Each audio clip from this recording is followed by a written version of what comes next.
Good morning. Kagigising ko nga pala at ako'y napuyat kagabi at galing ako ng trabaho. Ayan, at nakita ko nga si Erwin naglilinis ng kanyang sasakyan. At napakasipag niya ngayong araw na to. Aantayin natin siya na matapos maglinis. At tayo magmuni-muni muna dito sa gilid-gilid. Dahil ngayong araw ay may pupuntahan kami. Mag-take ako ng theory test. So, ayan, pinapapugi muna niya ang kanyang sasakyan.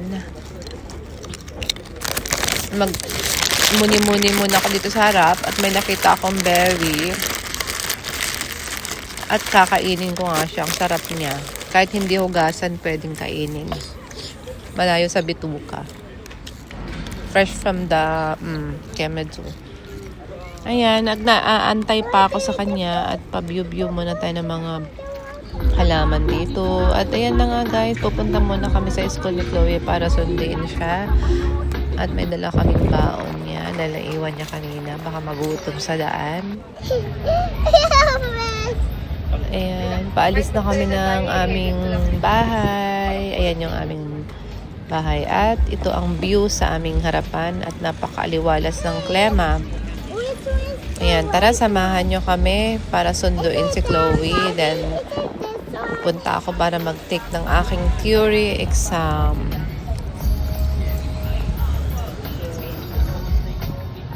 Gustong-gusto ko nga pala yung ganitong klema dahil nakakalabas kami at nakakapamasyal kaysa naman yung umuulan palagi.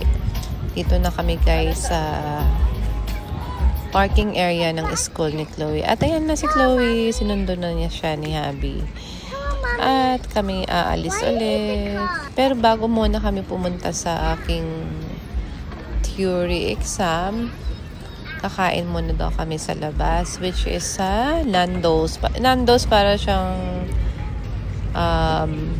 Mang Inasal sa Pilipinas. Yun nga lang, Mang Inasal sa Pilipinas ay eats all you can. At ito ang Nando's naman, hindi siya eat all you can dito. So, yung soft drinks niya, yun, unlimited. Pero yung rice, hindi.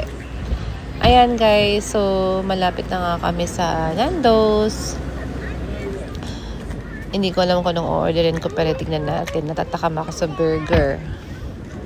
So, excited to see ano kayang pwedeng makain mamaya. Tara, samahan nyo kami. Si Aling Maliit, napaka-cute.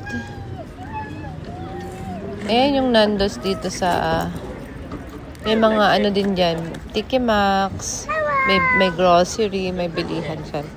Ayan yung loob ng Nando's. Ang gustong-gusto ko dito sa loob ng Nando's, napaka-cozy niya. Ang ganda ng kanilang halaman, ganda ng kanilang interior design, yung wall nila, yung mga ilaw, napaka-cozy.